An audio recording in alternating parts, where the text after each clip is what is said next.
to search for the wild honey. On a piece of bark they carried a little fire, with which they smoked the bees out from their nests in the great matunda trees. The adventures of the day were over. The azure sky had changed to a dead gray. The moon was appearing just over the trees. The water of the Gombe was like a silver belt. Hoarse frogs bellowed their notes loudly by the margin of the creek. The fish eagles uttered their dirge like cries, as they were perched high on the tallest trees. Elands snorted their warning to the herds in the forest. Stealthy forms of the carnivore stole through the dark woods outside of our camp. Within the high enclosure of bush and thorn which we had raised about our camp, all was jollity, laughter, and radiant, genial comfort. Around every camp fire dark forms of men were seen squatted. One man gnawed at a luscious bone, another sucked the rich marrow in a zebra leg bone, another turned the stick, garnished with huge kebabs, to the bright blaze, another held a large rib over the flame. There were others, busy stirring industriously great black potfuls of ugali, and watching anxiously the meat simmering, and the soup bubbling, while the firelight flickered and danced bravely, and cast a bright glow over the naked forms of the men, and gave a crimson tinge to the tall tent that rose in the centre of the camp, like a temple to some mysterious god. The fires cast their reflections upon the massive arms of the trees, as they branched over our camp, and, in the dark gloom of their foliage, the most fantastic shadows were visible. Altogether it was a wild, romantic, and impressive scene. But little recked my men for shadows and moonlight, for crimson tints, and temple like tents. They were all busy relating their various experiences, and gorging themselves with the rich meats our guns had obtained for us. One was telling how he had stalked a wild boar, and the furious onset the wounded animal made on him, causing him to drop his gun and climb a tree, and the terrible grunt of the beast he well remembered, and the whole welkin rang with the peals of laughter which his mimic powers evoked. Another had shot a buffalo calf, and another had bagged a hartebeest.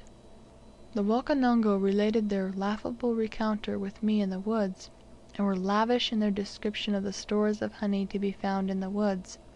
And all this time Selim and his youthful subs were trying their sharp teeth on the meat of a young pig, which one of the hunters had shot, but which nobody else would eat, because of the Mohammedan aversion to pig, which they had acquired during their transformation from negro savagery to the useful docility of the Zanzibar freedman.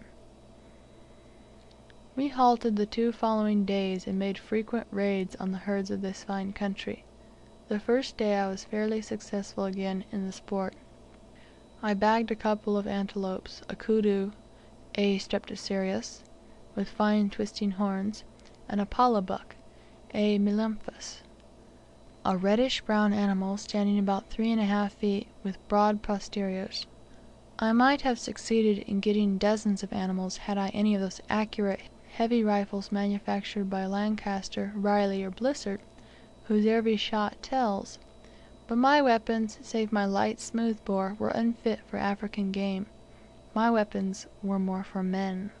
With the Winchester rifle and the Starr's carbine, I was able to hit anything within 200 yards, but the animals, though wounded, invariably managed to escape the knife, until I was disgusted with the pea bullets. What is wanted for this country is a heavy bore. No. 10 or 12 is the real bone crusher.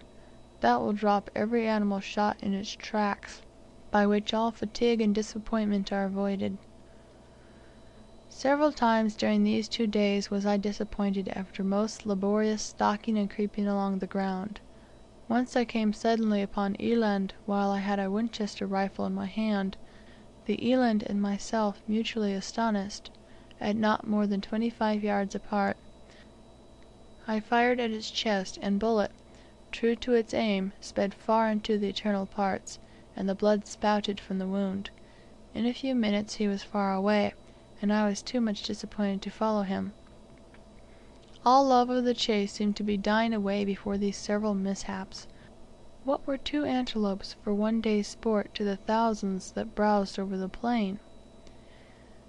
The animals taken to camp during our 3 days' sport were 2 buffaloes, 2 wild boar, 3 hartebeest, 1 zebra, and 1 pala, besides which were shot 8 guinea fowls, 3 florican, 2 fish eagles, 1 pelican, and one of the men caught a couple of large silurus fish. In the meantime the people had cut, sliced, and dried this bounteous store of meat for our transit through the long wilderness before us. Saturday, the 7th of October, we broke up camp, to the great regret of the meat loving, gormandizing Wangwana. They delegated Bombay early in the morning to speak to me, and entreat of me to stop one day longer. It was ever the case, they had always an unconquerable aversion to work when in the presence of meat. Bombay was well scolded for bearing any such request to me after 2 days' rest, during which time they had been filled to repletion with meat, and Bombay was by no means in the best humour. Flesh pots full of meat were far more to his taste than a constant tramping and its consequent fatigues. I saw his face settle into sulky ugliness, and his great nether lip hanging down limp, which meant, as if expressed in so many words, "Well, get them to move yourself, you wicked hard man. I shall not help you." An ominous silence followed my order to the kirangozi to sound the horn, and the usual singing and chanting were not heard. The men turned sullenly to their bells, and Asmani, the gigantic guide, our fundi, was heard grumblingly to say he was sorry he had engaged to guide me to the Tanganika. However, they started, though reluctantly. I stayed behind with my gun bearers to drive the stragglers on. In about half an hour I sighted the caravan at a dead stop, with the bells thrown on the ground, and the men standing in groups conversing angrily and excitedly. Taking my double barrelled gun from Selim's shoulder, I selected a dozen charges of buckshot, and slipping 2 of them into the barrels, and adjusting my revolvers in order for handy work, I walked on towards them. I noticed that the men seized their guns as I advanced. When within 30 yards of the groups, I discovered the heads of 2 men appear above an ant hill on my left, with the barrels of their guns carelessly pointed toward the road. I halted, threw the barrel of my gun into the hollow with the left hand, and then, taking a deliberate aim at them, threatened to blow their heads off if they did not come forward to talk to me. These 2 men were gigantic Asmani and his sworn companion Mabruki, the guides of Sheikh bin Nasib. As it was dangerous not to comply with such an order, they presently came, but, keeping my eye on Asmani, I saw him move his fingers to the trigger of his gun, and bring his gun to a ready. Again I lifted my gun, and threatened him with instant death if he did not drop his gun. Asmani came on in a sidelong way, with a smirking smile on his face, but in his eyes shone the lurid light of murder as plainly as ever it shone in a villain's eyes. Mabruki sneaked to my rear, deliberately putting powder in the pan of his musket, but sweeping the gun sharply round, I planted the muzzle of it at about 2 feet from his wicked looking face, and ordered him to drop his gun instantly. He let it fall from his hand quickly, and giving him a vigorous poke in the breast with my gun, which sent him reeling away a few feet from me, I faced round to Asmani, and ordered him to put his gun down, accompanying it with nervous movement of my gun, pressing gently on the trigger at the same time. Never was a man nearer his death than was Asmani during those few moments. I was reluctant to shed his blood, and I was willing to try all possible means of avoiding doing so; but if I did not succeed in cowing this ruffian, authority was at an end.